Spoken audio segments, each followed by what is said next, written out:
The morning had begun like any other, with the thunderous purr of black armored engines escorting the most feared man in the financial district. His Italian shoes struck the white marble pavement with the precision of a ticking clock, echoing beneath the towering entrance of Alcazar Tower, a symbol of wealth, power, and ruthless ambition. He was a man who ruled boardrooms with a single nod, who made billion-dollar decisions between sips of imported coffee, whose eyes never softened, even when looking in a mirror. 2 bodyguards flanked him in silence, their earpieces buzzing softly with updates he didn't care to hear. His phone was glued to his hand, his gaze locked on numbers, projections, contracts, everything calculable, controllable, predictable. That's how he liked life. Predictable. Until, that is, the unexpected happened. As he approached the grand revolving doors of the building, just past the 3rd mirrored column, a tiny voice broke through the noise of the city like a blade slicing silk. "Sir, could you pretend to be my daddy? Just for one day." He stopped walking. It wasn't a question he'd ever been asked. Not by shareholders, not by employees, not even by the ghosts of his own past. The words felt misplaced, absurd even. But there she was, a girl no older than 7, standing no more than waist high. Her clothes were dirty, stitched in places by an unpracticed hand. Her hair was matted in loose braids, her cheeks smudged, and her eyes. God, her eyes. They weren't asking, they were pleading. The kind of pleading that doesn't come from imagination or games, but from hunger, real hunger, and something deeper, abandonment. One of his guards stepped forward immediately, barking, "Keep moving, kid." But the man raised his hand, not to wave her off, but to pause everything. His phone went still, his breath shallow, time suspended. He looked at her again. She didn't flinch, didn't blink. Her eyes weren't wide with wonder like other children who saw him on the news or in magazines. No, this girl looked at him as if she knew him, as if she'd been waiting for him, and only him. I won't ask for money," she added, her tiny voice cracking. "I just need a daddy. Today's the daddy day at school, and everyone's bringing theirs." Silence. The crowd around the tower continued in its chaotic rhythm. Taxi horns, shouting vendors, footsteps rushing toward appointments. But for him, the world had narrowed to this girl and her question. A question that hit something buried so deep inside him, it hadn't made a sound in years. He didn't say yes, not with words. Instead, he simply took a slow step toward her. Her face lit up with the faintest flicker of hope. Not joy, not yet. Just hope, the kind that was too fragile to show fully, in case it was snatched away like so many times before. He turned to his guards. "Cancel a morning." They blinked, confused. "Sir," I said, "cancel it. No further explanation. No schedule. No press. No numbers. Just this." He offered his hand to the girl, and after a moment, her tiny fingers wrapped around his. As they began walking, away from marble, glass, and power, towards something far less certain, he didn't even realize what had just happened. But it had begun. They walked without speaking at first, hand in hand, a pair so visually mismatched they drew lingering stares for passers-by. He, in a tailored charcoal suit that probably cost more than the average car. She, in a faded pink dress with a torn ribbon that hung loosely from her back like a wilted petal. But she held her chin high, as if for the first time in a long while, the world might not step over her. He didn't ask where they were going. She just tugged gently in one direction, and he followed, unervingly obedient for a man used to commanding the tides.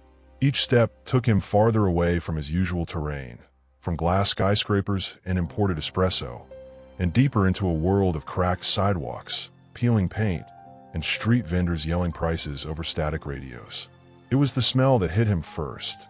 Fried food mixed with engine oil, burnt sugar, and something sour he couldn't place. It clung to the air like memory, the kind you try to forget but can never quite scrub clean. She glanced up at him, testing the limits of whatever magic spell had convinced him to come along. "You don't have to talk," she said. "But if anyone asks, your name is David." He blinked. David? He didn't correct her. He didn't tell her his real name, the one plastered across headlines and Forbes profiles. Instead, he asked the only thing he could manage. "And what's your name?" She paused, as if the question was rarely asked. Luna. Luna. He let the names settle in his mind like dust on an untouched shelf. They reached the school 10 minutes later, a squat, aging building surrounded by a rusty chain-link fence.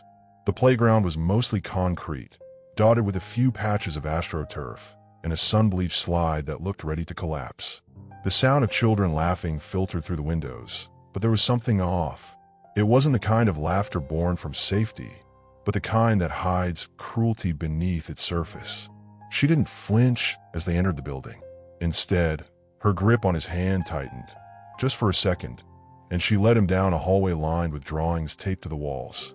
Crayon suns, stick families, shaky rainbows. In the middle of it all, a poster that read, "Daddy Day, because every child deserves to be seen." Inside the classroom, it was chaos. Fathers sat in miniature chairs, pretending to eat plastic food, helping tape macaroni art to construction paper, some awkward, others genuinely delighted. The teacher, a tired woman with kind eyes and ink-stained fingers, looked up as Luna walked in, her hand still tightly in his.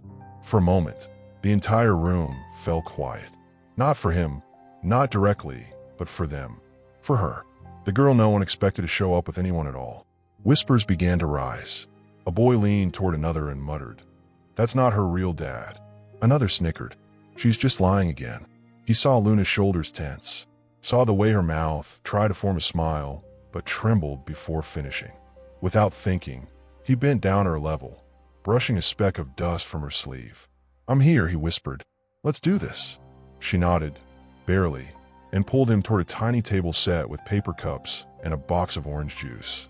They sat, and for the next 20 minutes, he listened as Luna introduced him as David, her dad.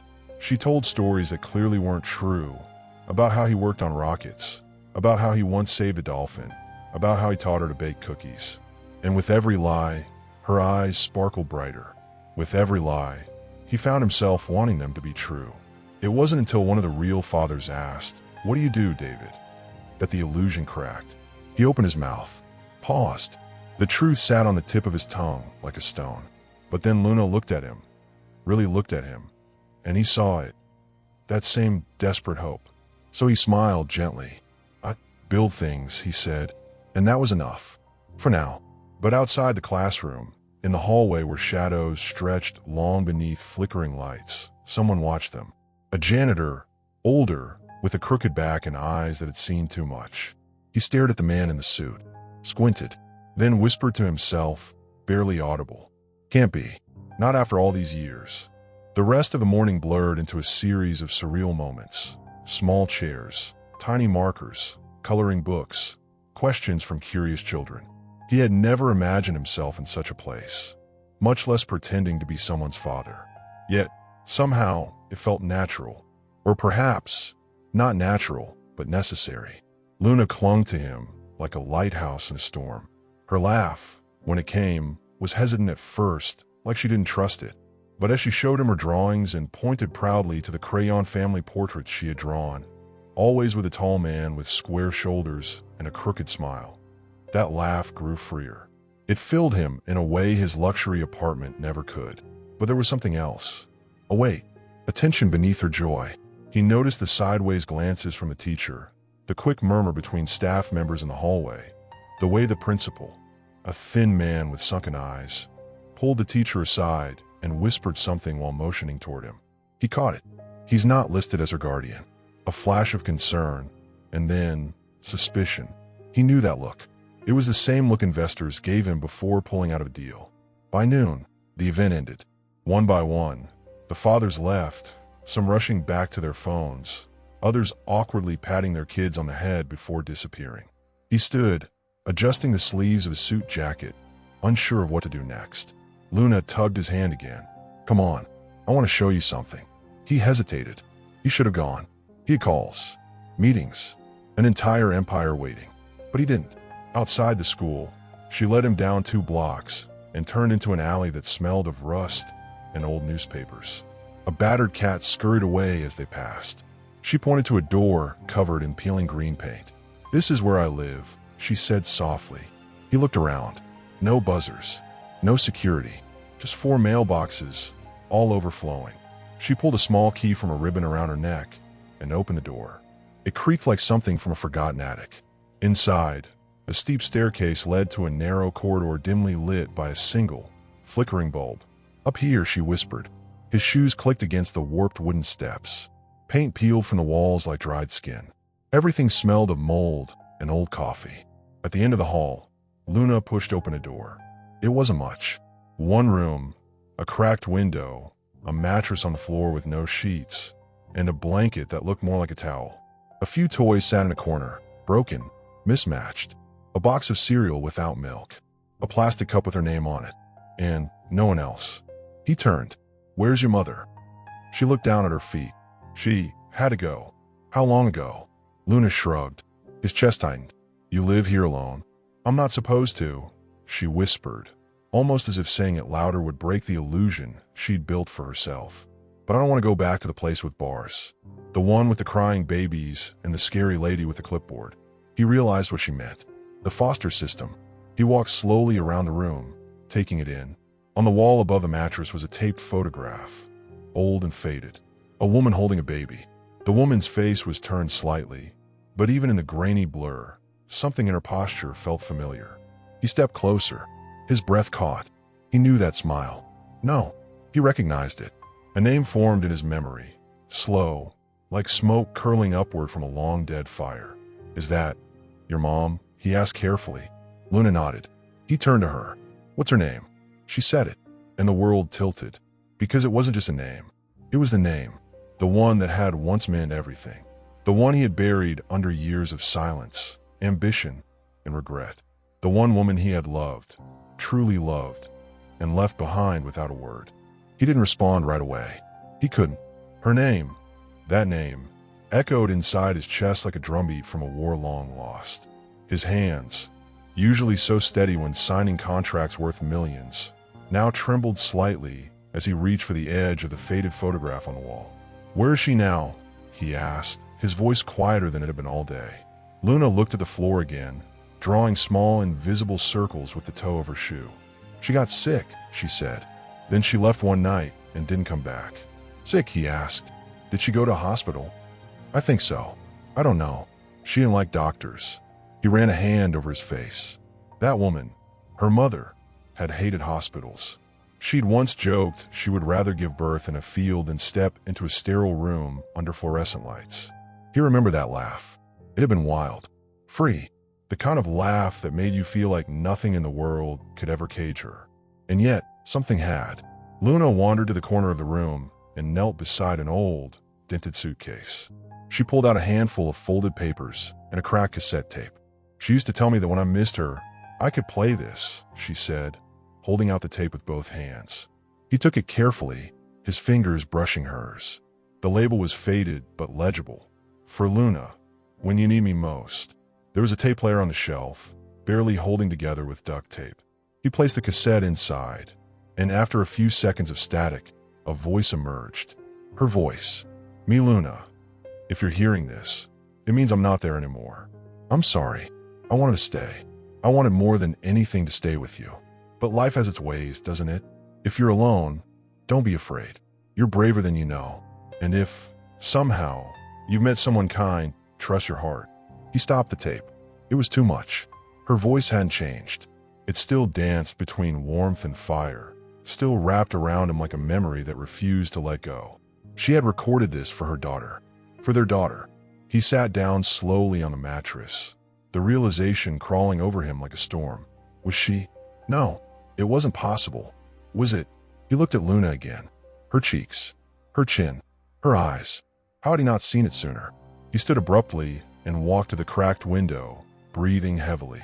Outside, the sun was lowering behind the rooftops, casting long shadows across the alley. Luna came to his side, small and silent. "Are you mad?" she asked softly. He turned. "Why would I be mad?" "Because I lied," she whispered. "You're not really my dad." He looked at her for a long time. "No," he said. "You didn't lie." She tilted her head. "You told me the truth," he added. "You just didn't know it yet." Behind them, the door creaked. They both turned. It was the janitor from the school. He stood there, his eyes wide, his hand clutching the doorway, as if the truth had struck him too hard to stay upright. "It really is you," he muttered. I knew I wasn't imagining things. The man in the suit stepped forward cautiously. Do I know you? The janitor nodded, eyes glistening. You don't remember me, but I remember her. I remember everything, and I know who that little girl is. He pointed a trembling finger at Luna. She's yours. Time stopped, not metaphorically, truly. The air in the room thickened. The sounds of the street below seemed to muffle under an invisible weight. Even Luna seemed to freeze in place, her tiny hand clutching the edge of her dress. The man, the CEO who had ruled skyscrapers like kingdoms, stood still, eyes fixed on the janitor who had just shattered the barrier between memory and reality. Ma, what did you say? He asked, his voice dangerously low. Not in anger, in disbelief, as if the words needed to be spoken again just to make sense. She's your daughter, the janitor said again, slower this time, firmer. I knew at the moment I saw you two walk into that school today. The CEO turned toward Luna. Her face was pale, her eyes wide, searching his for answers even she didn't understand. I was there, the janitor continued. Back then, I used to work maintenance at the old factory before it burned down. I saw how she looked at you, how you looked at her. The CEO's throat tightened. The janitor took a shaky step into the room. You think she didn't try to find you? You think she didn't write letters, make phone calls, beg for someone to listen? His voice broke. But you were already gone, off to bigger things, bigger people. He didn't deny it. He couldn't, because the truth was, somewhere deep down, he had always known, not consciously, but in the way he had avoided that part of the city, in the way he had buried her memory so deeply it had become nothing more than a fog in his past. He looked at Luna, really looked. Her eyes, they weren't just like her mother's. They were her mother's. And now the weight of it all came crashing down like a building losing its foundation. How she had approached him of all people. How she had recognized him, without knowing why. How fate, or something far greater, had placed that child directly in his path. I need air, he murmured, stumbling out the door and into the hallway. His footsteps echoed down the stairwell as he gripped the railing for balance. The janitor turned to Luna, who stood silently at the window, hugging herself. I shouldn't have said it like that, he whispered. I'm sorry, little one. But she didn't answer. Her heart was racing too fast, her thoughts too loud, because somewhere inside her, somewhere past the loneliness and the stories she told herself to survive, something clicked. She remembered once seeing a photo in her mother's notebook, a photo she wasn't allowed to touch. A man in a suit, cold, powerful, but his eyes were soft in that picture, almost familiar. And now she knew why. Downstairs, the CEO pushed open the building's front door and stumbled into the alley, hands on his knees, breathing like someone who had just been punched in the chest. He didn't cry. He didn't know how to cry anymore. Instead, he whispered her name into the city air, over and over, as if saying it might rewind time and undo everything. But time does not go backward. And upstairs, a little girl sat quietly in the dim glow of a dying sun, wondering if she had just found her father, only to lose him again. The sun had begun its descent, casting long shadows through the broken blinds of Luna's apartment. Dust floated in the golden light like suspended memories, quiet, weightless, waiting to settle. Upstairs, Luna sat cross-legged on the floor, arms wrapped around her knees, her eyes fixed on the cassette tape sitting idle in the player. She hadn't moved since he left. The janitor, unsure whether to comfort or vanish, lingered silently in the doorway, hat in hand. She used to talk about him, Luna said suddenly, her voice small, distant. But she never said his name, just called him the man with too many dreams. The janitor let out a breath. She protected you from the pain, little one. She didn't want you to grow up chasing someone who might never come back. Luna tilted her head. But I found him. Yes, he said gently. Maybe because you needed each other more than either of you realized. Meanwhile, at the far end of the alley, the CEO leaned against the hood of his car. Not the sleek black luxury one from this morning, but a vehicle far more modest, a backup kept for when anonymity was required. But there was no hiding now. His mind was unraveling at the seams. He remembered her. God, he remembered everything now. She had been fire in a paper world. Unpredictable, brilliant, wild. A painter who saw colors in places he didn't know existed. They met in a gallery, back when he was just starting to rise, still wearing off-brand suits and dreams too big for his pockets. She hated capitalism, mocked corporate greed, but she loved him, or the version of him that still had softness left. They had shared a winter together, one winter, for months that rewrote his soul. And then, he left, not in cruelty, in ambition. He told himself she'd be fine, that they were from different worlds. That love wasn't enough, that he had to chase his future or die trying. He never looked back. He didn't know she was pregnant. He wiped his face with both hands now, overwhelmed by a guilt he couldn't buy his way out of. From behind him, a familiar voice broke the silence. "She thinks you ran away." He turned. It was the janitor, standing at the alley's entrance, hands in his coat pockets. "She thinks you saw her, figured out the truth, and didn't want her," he added. The CEO's jaw tightened. "That's not. But that's how it feels," the old man interrupted gently. "And feelings are louder than facts." A silence passed between them. City noise buzzed beyond the alley walls, muffled like static underwater. "I didn't know," the CEO said. "If I had." "You didn't want to know," the janitor replied. "And that's what haunts you."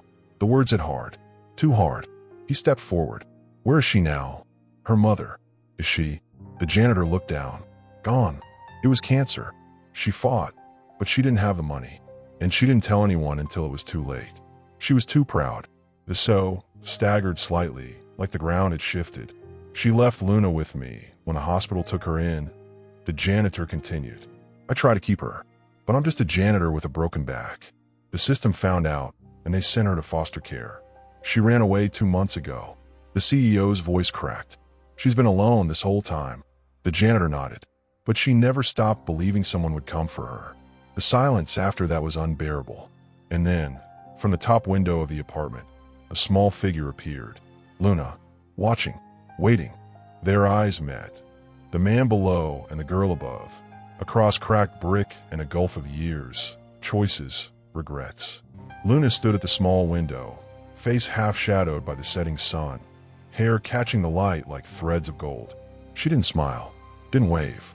She just watched him, as if trying to decide whether the man who had walked out of her apartment was the same man, now standing frozen in the alley. He didn't move at first. How could he? Everything inside him was a storm. Then, slowly, as if guided by something older than instinct, he raised his hand. A silent gesture. Not quite a wave, not quite an apology. Just a sign. "I see you." Luna blinked, then stepped back. The curtain fell shut. He stood there for another minute, staring at the closed window like it might open again if he waited long enough. It didn't.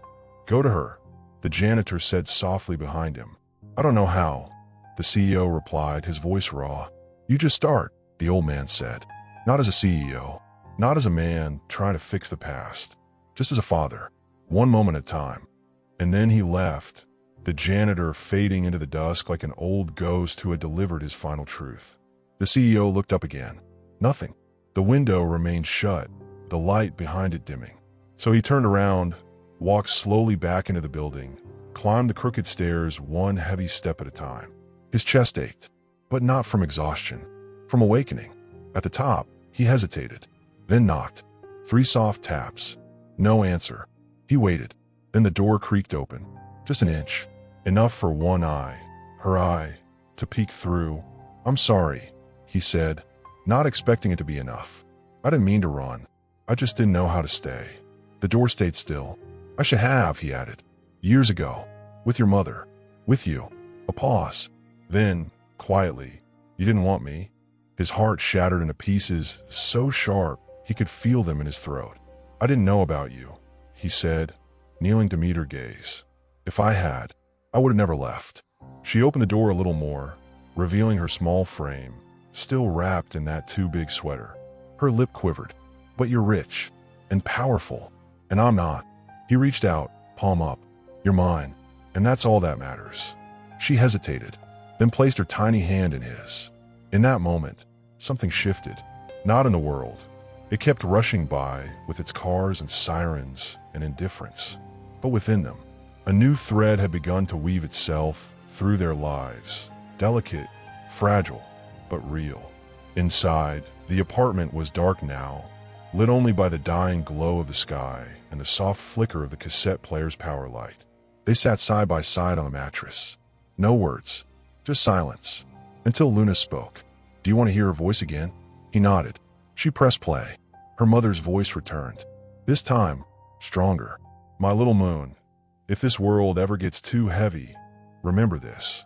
You are made of stardust, and stars don't beg to shine." Tears welled in his eyes, and for the first time in years, maybe decades, he didn't wipe them away.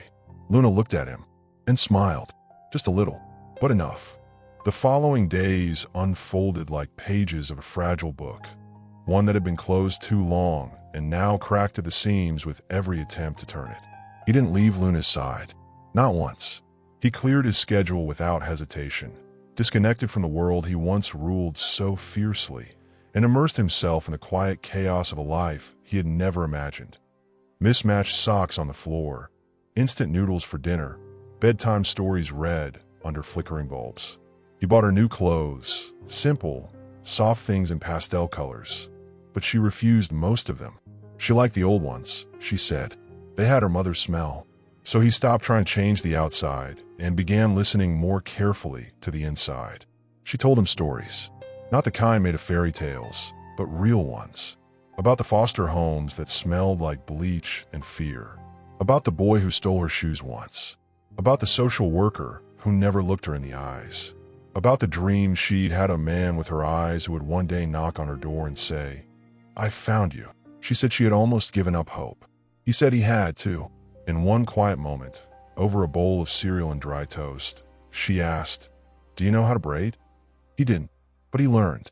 Each morning, she sat cross-legged on a kitchen chair while he fumbled with strands of hair, tongue between his teeth, concentrating like it was a stock acquisition. Her laughter filled the room when he messed up, and when he finally got it right, she looked in the cracked mirror, touched her braid, and whispered, "You did good, Daddy." The word hit him like lightning and light all at once. He turned away, pretending to wash a dish, but she saw the way his shoulders shook slightly. He had thought he was past redemption, too far gone, too tainted by decisions he couldn't undo. But every time she said that word, Daddy, a new part of him was rewritten. Still, not everything was easy. One afternoon, while he was out buying groceries, someone came knocking. Luna didn't answer the door. She never did. But she peeked through the curtains and saw the badge. A woman with tired eyes and a clipboard. Child Protective Services. They had found her, and he wasn't listed as anyone in her file. Not yet. When he returned, she didn't speak, just hugged him tighter than usual. When he asked why, she said, "Nothing." But that night, she didn't sleep, and neither did he. Because the truth was, no matter how many bedtime stories he read, how many braids he learned to weave, or how many bowls of cereal he poured, until the law saw what their hearts already knew, she could be taken away from him at any moment. He stayed awake at the kitchen table, long after Luna had finally dozed off on the mattress. The cassette tape sat in front of him. He played it again. "If someone kind has come into your life, Luna," her mother's voice said, soft and steady, "trust your heart. But if the world tries to take you from them, fight like I would have. Fight harder."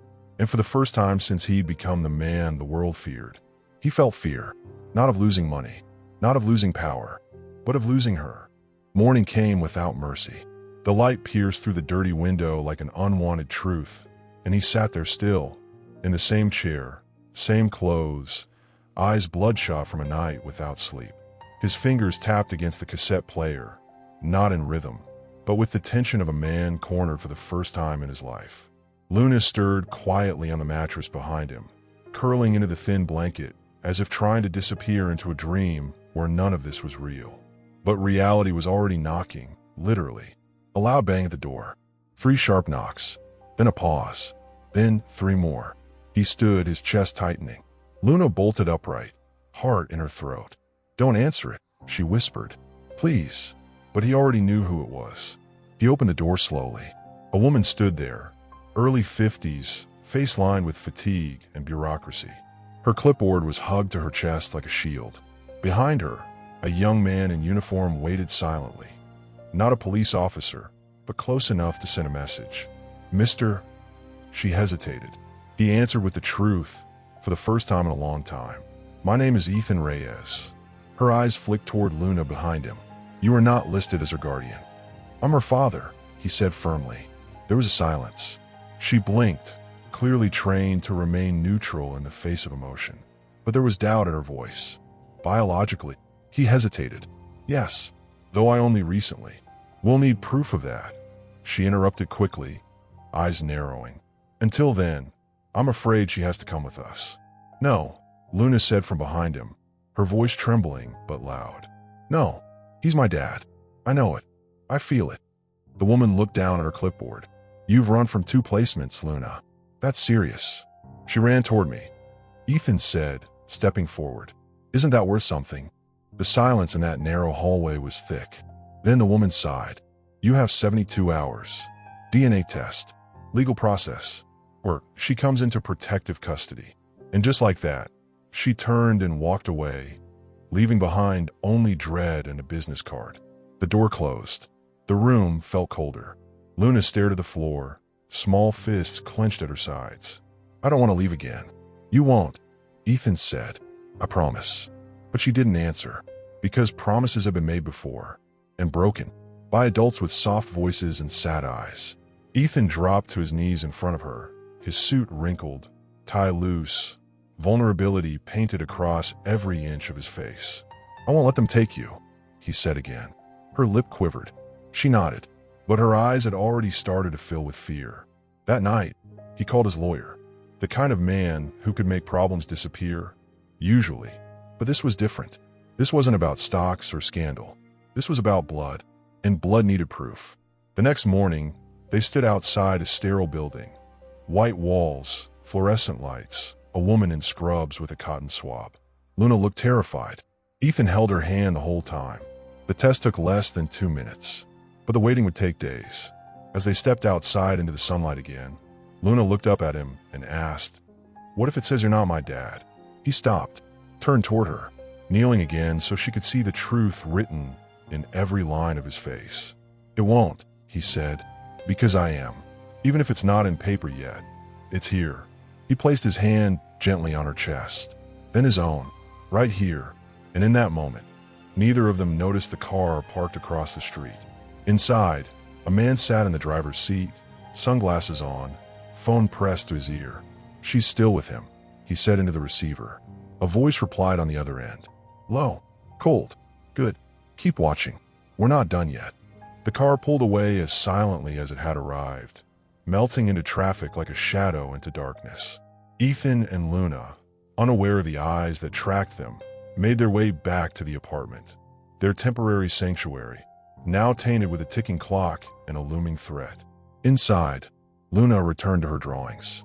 She had taken to sketching the 2 of them together, always holding hands, always smiling. In every picture, he noticed the background was different.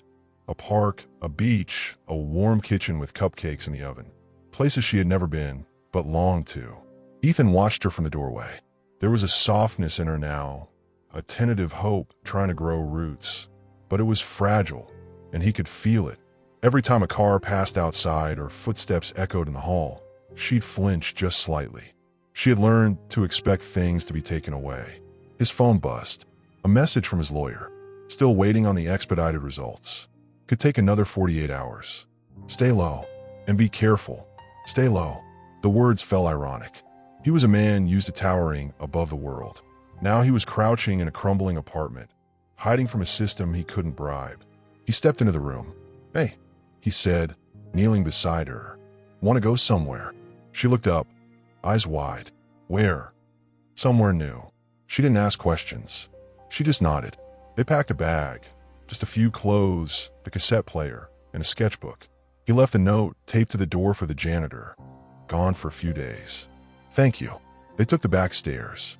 The old man from downstairs watched them from his window, but said nothing. Just gave a slight nod. By sunset, they had reached the outskirts of the city. A small motel, neon sign half lit. 1 room, 2 beds. A vending machine outside humming softly in the dusk. Inside, it was quiet. Luna jumped on the bed like any child would. Ethan ordered 2 sandwiches from a nearby diner. She ate slowly, savoring each bite like it was sacred. That night, as she drifted off to sleep, She whispered, "Can I ask you something?" "Of course. When I grow up, will you still be here?" He didn't answer right away. "I'll be here," he said finally, "as long as you need me." She smiled. "Then never leave." The room dimmed as the night took over. The silence stretched until, click, the doorknob. Ethan's eyes snapped open. He hadn't even realized he dozed off in the armchair by the window. Another click. He stood slowly, heart pounding, and approached the door. Outside, footsteps were retreating. Fast. He opened the door. No one, but taped to the front, a folded sheet of paper. He opened it. "You don't deserve her. Walk away before you both disappear."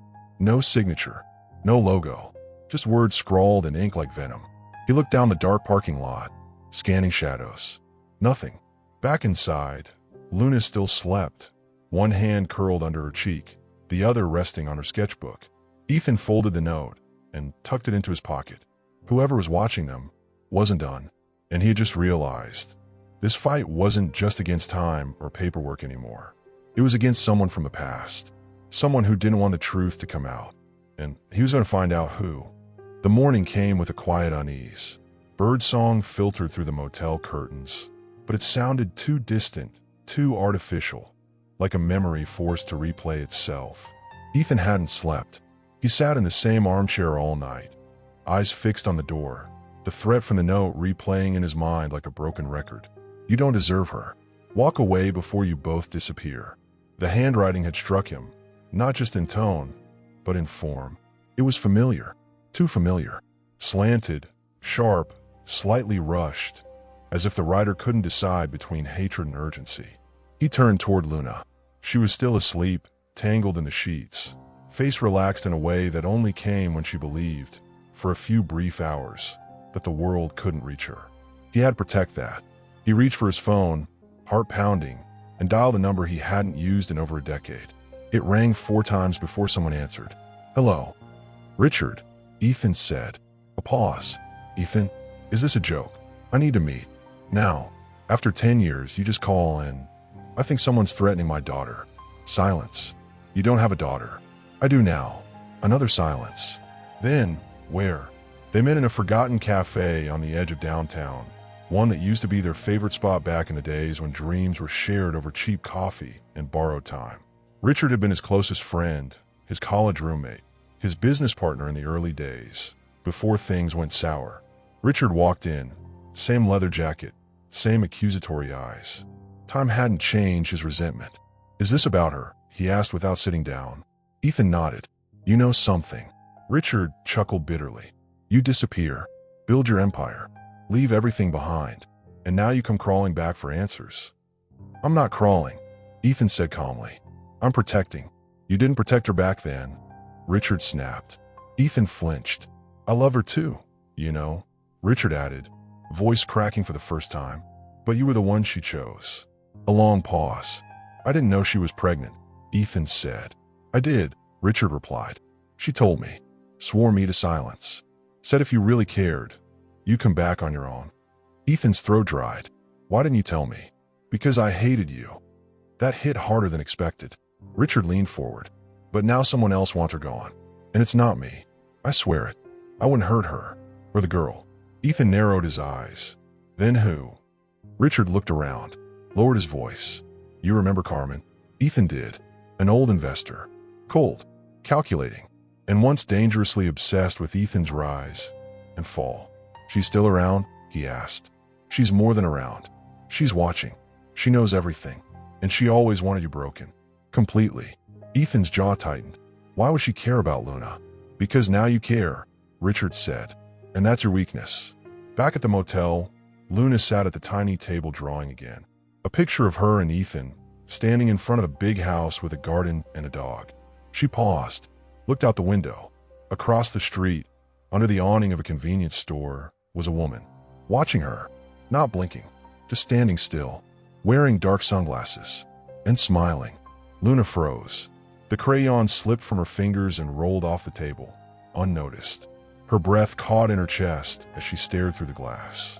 The woman under the awning didn't move, didn't even blink, just stood there, face half hidden by those dark glasses, her smile razor thin. The kind of smile you only see in nightmares you don't talk about. Luna blinked once, and the woman vanished. Just stepped sideways behind the wall of the building and was gone, like smoke curling back into shadow. The door creaked behind her. Luna jumped. It was Ethan, holding a small paper bag from the cafe. "Hey," he said gently, instantly noticing her pale face. "What is it?" She didn't answer at first. Then she whispered, "There was a lady watching me." Ethan set the bag down, his heart already pounding. What did she look like? She had sunglasses. She didn't move. She just stared like she knew something. Ethan turned toward the window, scanning the street. Empty. No sign of her. No car. No shadow. He crouched beside Luna. "You did the right thing telling me. But listen, I won't let anything happen to you, okay? Ever." Luna nodded slowly, but her hands trembled. Ethan pulled her into his arms and held her there, pressing a kiss to her hair. He closed his eyes and tried to quiet the storm building inside him. The clock was ticking. Someone was watching. And if Carmen was truly behind this, the woman who once tried to destroy his life from the inside out, then he'd need more than promises to keep Luna safe. He needed proof, and that proof was coming. That afternoon, he received a call from the lab. The DNA results were ready. He drove to the clinic with Luna by his side, both of them silent, the weight of possibility sitting heavy between them. At the front desk, he gave his name, signed the form, and was handed an envelope. Just a plain, white envelope, but it might as well have been a grenade. Back in the car, he sat with it in his hands. Luna watched him from the passenger seat, eyes wide. "You want to open it?" he asked softly. She shook her head. "You first." His fingers trembled as he tore the seal. He unfolded the paper. His eyes scanned the first line, then the second, and then the words that changed everything. Probability of paternity, 99.9999%. He stared at it, the page blurring for a moment. Luna shifted. "What does it say?" He looked at her. Tears filled his eyes, and this time he didn't hide them, didn't turn away, didn't pretend to be anything but a man completely undone. "It says, I'm your father." Luna gasped. Her hands flew to her mouth, eyes spilling over instantly. "Really?" she whispered. "Really?" She launched into his arms, burying her face in his chest, sobbing into his shirt. He held her so tightly, so completely, that the rest of the world faded for a moment.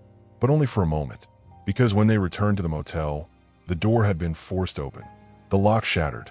The room, ransacked. The cassette tape was gone. The drawings, torn. The note from child services, burned. On the bed, a single sheet of paper lay waiting. A new note. "You had your chance.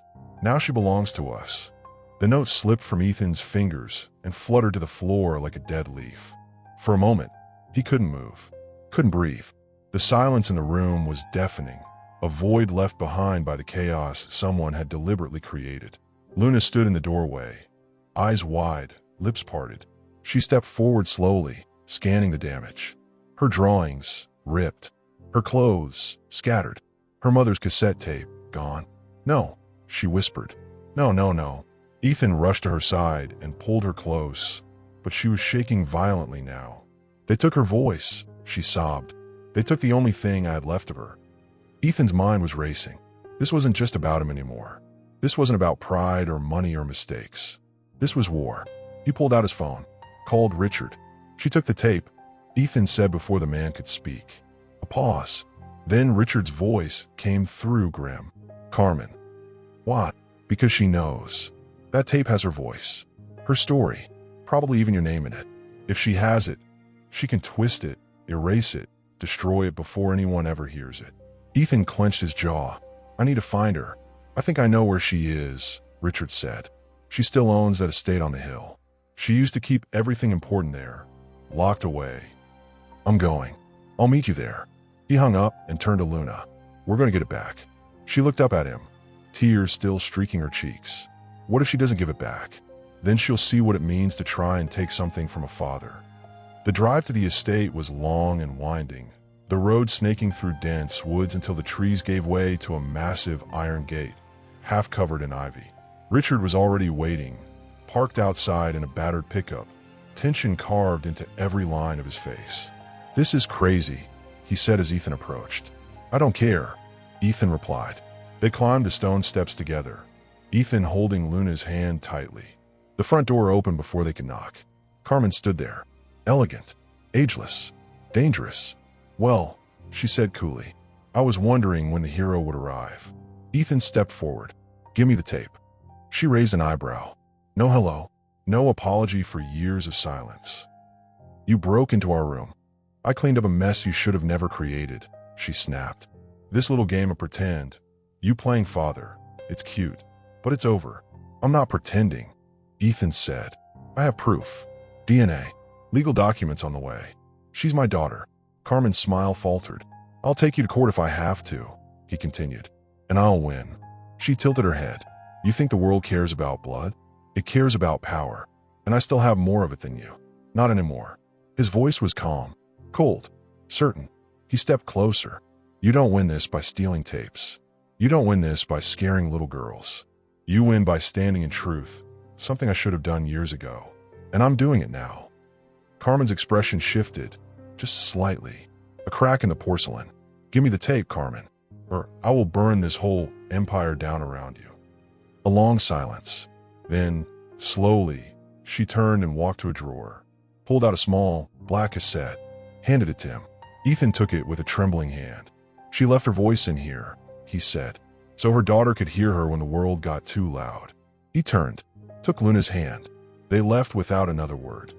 2 weeks later, the adoption was finalized. The DNA results were submitted, the form signed, the judge's stamp clean and clear. Luna officially had his last name. She chose to keep her first.